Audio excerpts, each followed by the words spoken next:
welcome back to the It's Beyond Me podcast. It's me again, Drift Nasty. Thank you for stopping by. Today, again, Freddie T is at work.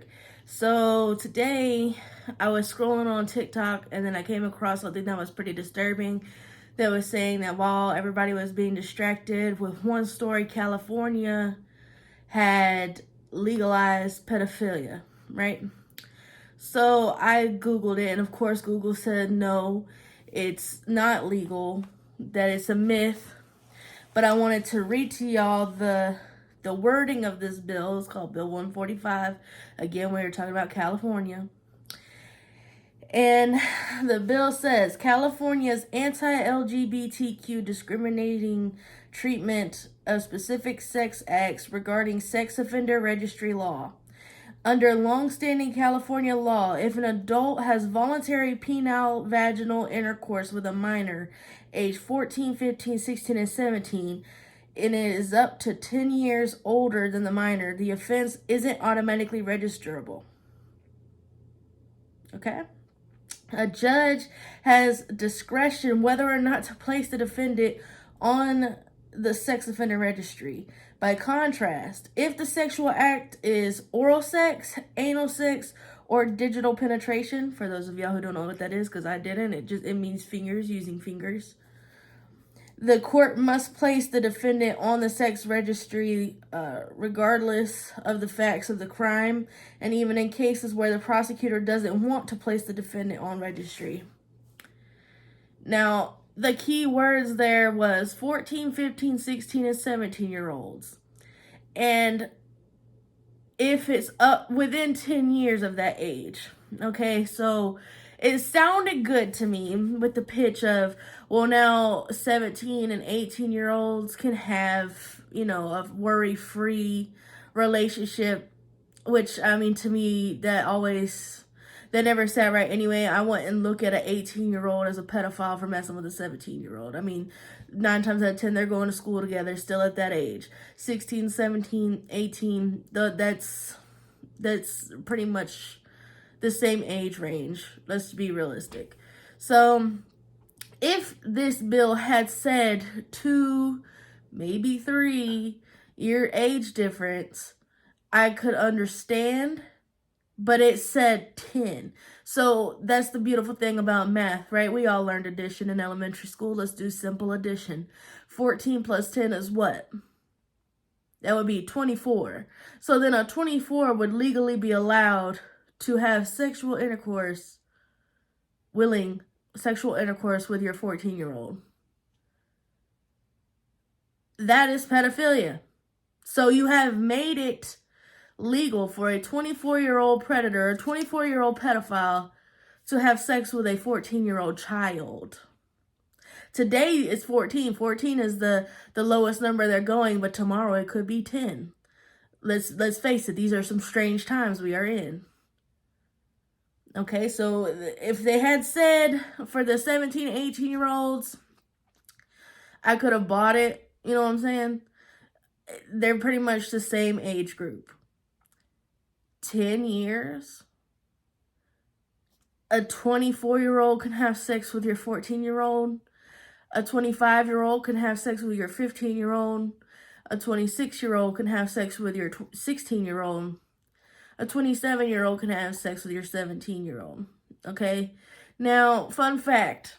When I was 17 in high school, my senior year, probably about halfway through my senior year, I started dating a guy in this town that I was in Juanita. And the guy looked a lot younger. Like, it wasn't something where I was just like, oh, how old are you kind of thing. Like, he really did look younger to me. I never thought to ask his age. I just knew that he wasn't in school. I was about to not be, so what did I care? So we started talking and dating and things like that. And then my mom asked me one night, she's like, how old is he? I was like, honestly, I don't know. And she started tripping on me, understandably so. So I asked him, and then he says he's 29. Okay, now, 17 is right on the edge of being an adult. But 29 is pretty much 30. And there's a lot of There's a lot of things that go into play there. There's a big difference between a 17-year-old and a 29-year-old. You know what I'm saying? So even though I personally wouldn't have called him a pedophile, I could see where some people would. For one, I wanted to be in a relationship with him. We were in an open relationship. My dad wasn't a fan of the age difference. My mom wasn't a fan of the age difference. You know what I mean? I could understand where a parent would be uncomfortable with that.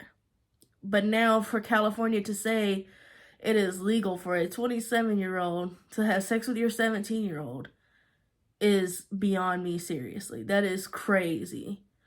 Now, it said that it would not be cause for the predatory list right off the bat, right?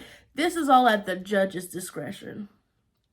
The judge can decide who does and does not make it on to the offender registry list according to the case, right? Now, riddle me this. Just think about this for a second, right? Okay, so we have Miss Maxwell who went to court, took the stand, and gave a list of people who were involved in pedophile activity on Epstein Island, right? And that black book is what they called it. The black book was hidden away from the public eye because obviously there's a lot of well-known people. A lot of, how would you say, like high-standing, high-value people would be on this list. That's the only reason why it wasn't released to the public. Okay, so say that a case comes up that's involving one of these said high people, right? These high-value people. You think a judge is going to rule for that person to be labeled a pedophile? I think that this is just a big loophole for them to get away with the things that they've done. Epstein, I have no remorse. Like, I don't feel bad for Epstein at all. What happened to him couldn't have happened to a better person. But he ain't the only one. He was going to save his own skin by telling on all of the people who were going in and out of his island. And there's quite a bit. Disturbingly, there is quite a bit. He was going to tell all of that, and he ended up committing suicide, right? They killed him. Let's just be real. They killed him. Maxwell wasn't killed. She was able to take the stand, but everything that she said was kept away from the public. They protect pedophiles because the money talks. And I think that this is it. I watched this Jubilee show time to time on YouTube. And while I'm watching Jubilee, they had a segment that had, LGBTQ people in it. And they're talking with straight people and things. And they're getting their opinions on different matters pertaining to LGBTQ stuff. And one of the questions, and I don't remember word for word what the question was, but in general, like the question had to do with, do you feel like these things are going to open the door for pedophilia, for predators? And all of the transgenders said no. But what did I just read to you? The very first line says, ends California's anti-LGBTQ discriminatory treatment of specific sex acts regarding sex offender registry laws. So is pedophilia part of LGBTQ? Is that part of the community? Are y'all cool with it being part of the community? I'm asking LGBTQs right now. I don't understand what's so hard to get through to people's minds. These are kids. Leave the kids alone. I've been through things pertaining to this pedophile stuff as a kid. I know firsthand what it's like. I know what it feels like. I know that you really don't have a voice.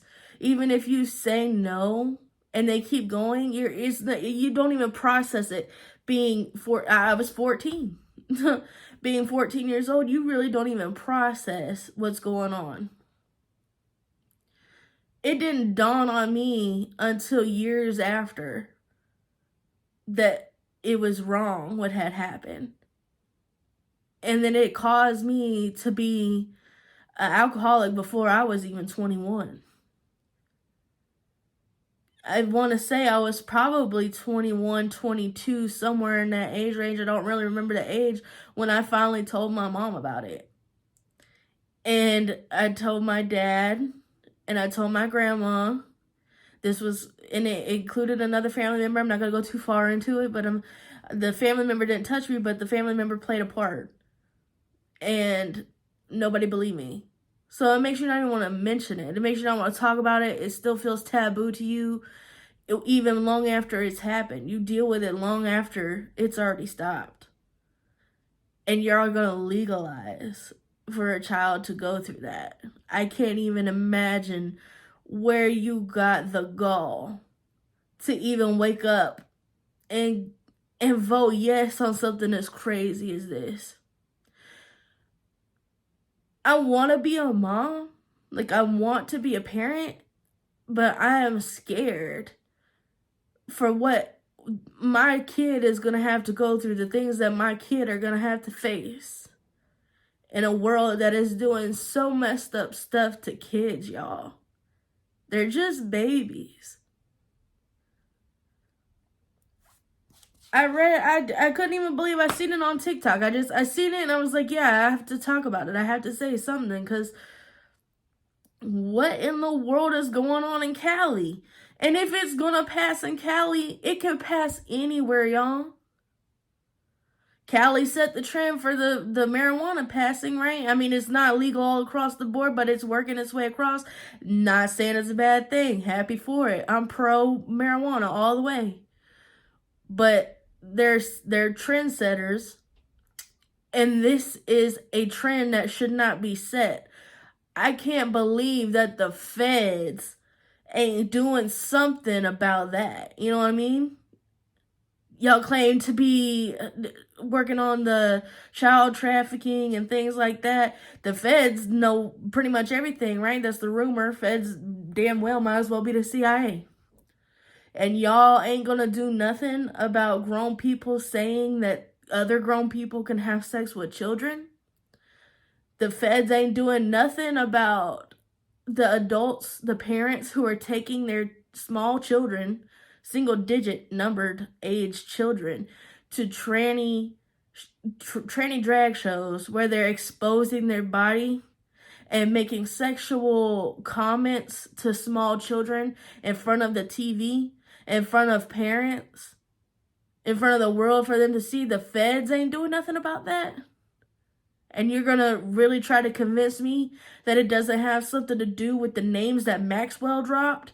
It 100% has to do with the names that Maxwell dropped. And I just want to know, your take on it. I mean, is this something that you're willing to stand by? Is this something that strikes you as just being part of sexual what do you call it? Liberal, being sexually liberal? Is this part of that for you? Do y'all agree with them telling a 14-year-old that they can have sex with a 24-year-old? Telling a 24-year-old that as long as you don't put it in her butt, her mouth, or put any fingers in her, it's okay. I want to know what you think. Don't not comment on this one. Please don't. Leave a comment. Let me know how you feel. Share this video. Even if it, not even just for the subs, just the fact of getting this topic out. Share it. Share it with all your friends. Share it on your social media. Do it all. Yes, like and subscribe. If you like the things that we talk about and everything, then just like and subscribe so that we can keep giving it to you. We know what you like. That's all it's a marker on for us, is to know what you want us to talk about. But for me personally, I'm probably going to just keep talking about things that are working on my mind, that are heavy on my heart, because that's what I want to do it for. That's what I want to do YouTube for, to reach out to a bigger audience, the things that are on my mind, the things that I feel are important today, more important than the small things that most of the media is trying to get us to focus on. Pedophilia is wrong. I don't know. I had no idea when I was 20 years old that I would be 30, having to sit on a camera and tell people that. Thank you very much for tuning in to the It's Beyond Me podcast. Again, it's been your girl, Driv Nasty. I appreciate everybody who gives us support, likes, follows, watch the videos. I appreciate each and every one of y'all. We do it for multiple reasons, but I mean, we mostly do it for your viewing, your entertainment, to get your feedback. We do it to get our opinions out there to the world, because they matter. Opinions matter. To an extent, y'all. To an extent. Don't let people who just throw hate around, don't let their opinion overtake your life, but opinions matter somewhat, you know? It matters for us to get them out, and it matters for what you have to say about our opinions, because that's for the sake of conversation. We're grown enough to where we could still have conversations. All right, and we'll be back later on or this weekend. Hopefully everybody stays safe, and we'll see y'all later. Bye.